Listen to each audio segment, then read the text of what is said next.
Hello guys, and today we are going to read The Lost Lake by Alan Say. Donated in loving memory of Brittany Jacobs. I went to live with Dad last summer. Every day he worked in his room from morning to night, sometimes on weekends too. Dad wasn't much of a talker, but when he was busy, he didn't talk at all. I didn't know anybody in the city, so I stayed home most of the time. It was too hot to play outside anyway. In 1 month, I finished all the books I bought and grew tired of watching TV. One morning, I started cutting pictures out of old magazines just to be doing something. There were pictures of mountains and rivers, lakes, and some showed people fishing and canoeing. Looking at them made me feel cool, so I pinned them up on my room. Dad didn't notice them for 2 days. When he did, he looked at them one by one. "Nice pictures," he said. "Are you angry with me, Dad?" I asked, because he saved old magazines for his work. "It's all right, Luke," he said. "I'm having this place painted soon anyway." He thought I was talking about the marks I'd made on the wall.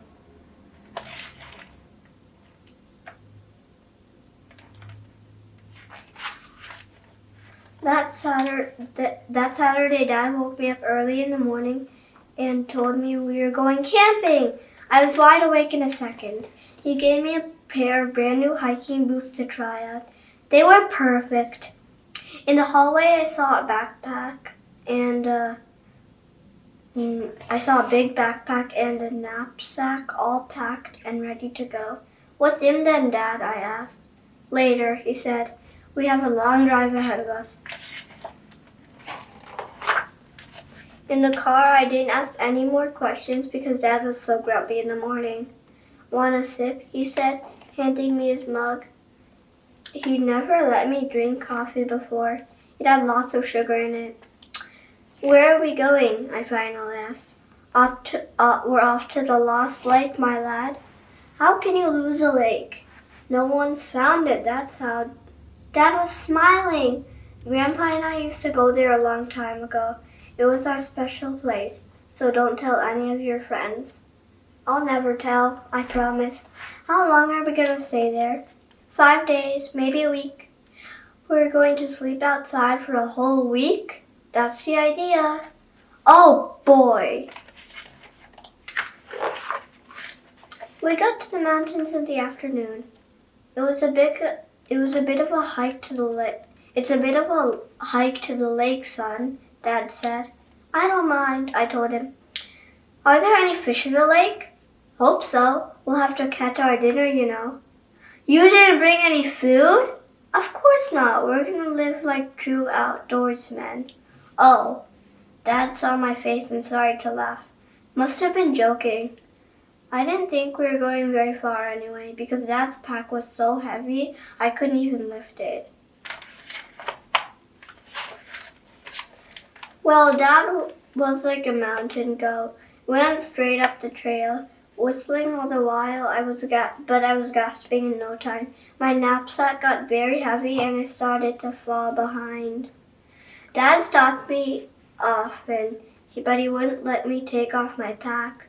"If I did, I'd be too tired to go on," he said. It was almost supper time when we got to the lake.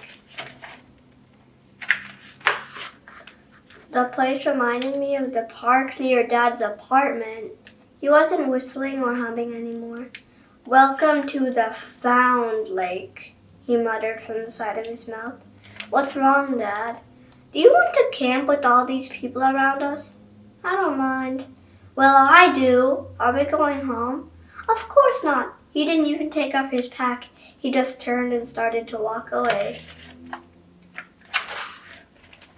Soon the lake was far out of sight. Then it started to rain. Dad gave me a poncho and it kept me dry, but I wondered where we were going to sleep that night. I wondered what we were going to do for dinner. I wasn't sure about camping anymore. I was glad when Dad finally stopped and set up the tent. The rain and wind beat against it, but we were warm and cozy inside. And Dad had brought food. For dinner we had salami and dried apricots. I'm sorry about the lake, Dad, I said. He shook his head. You know something, Luke?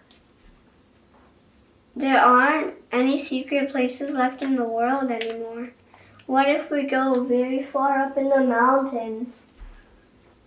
Maybe we could find our own lake. There are lots of lakes up here, but that one was special. Well, we've got a whole week, Dad. Well, why not? Maybe we'll find a lake that's not on the map. Sure we will! We started early in the morning. When the fog cleared, we saw other hikers ahead of us. Sure enough, Dad became very glum. We're going cross-country, partner, he said. Won't we get lost? A wise man never leaves home without his compass. So we went off the trail. The hills went on and on. The mountains went on and on. It was kind of lonesome, it seemed, and if Dad and I were the only people left in the world. Then we hiked into a big forest. At noontime, we stopped by a creek and ate lunch and drank ice cold water straight from the stream. I threw rocks in the water, and fish like saddles darted in the pools. Isn't this a good place to camp, Dad? I thought we were looking for our lake. Yes, right, I mumbled.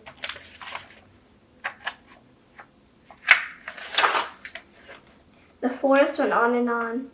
I don't mean to scare you, son, Dad said, but we're in bear country. We don't want to surprise them, so we have to make a lot of noise. If they hear us, we'll just go away. What a time to tell me! I started to shout as loudly as I could. Even Dad wouldn't be able to beat off bears. I thought about those people having fun back at the lake. I thought about the creek, too. With all those fish in it, that would have been a fine place to camp. The Lost Lake hasn't been so bad either. It was dark when we got out of the forest. We built a fire and that made me feel better. Wild animals wouldn't come near a fire. Dad cooked beef stroganoff and it was delicious. Later it was bedtime. The sleeping bag felt wonderful. Dad and I started to count the shooting stars, and I worried that maybe we weren't going to find our lake. What are you thinking, Luke? Dad said. I don't know that you could cook like that, I said. Dad laughed. That was only freeze-dried stuff. When we get home, I'll cook you something very special. Really special. You know something, Dad? You seem like a different person up here. Better or worse? A lot better. How so? You talk more. I'll have to talk more often then. That made me smile. Then I slept.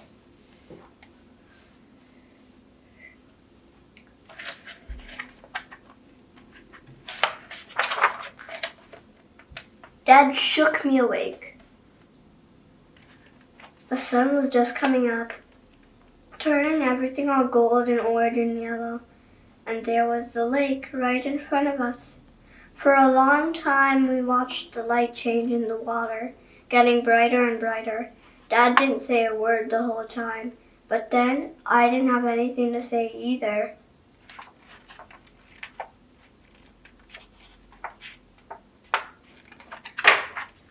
After breakfast, we climbed a mountain and saw our lake below us. There wasn't a sign of people anywhere. It really seemed as if Dad and I were all alone in the world. I liked it just fine. What's here? Oh, it's probably a bookmark.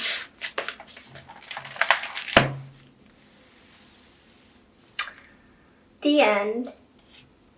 I hope you liked the story. Please like and subscribe to our channel.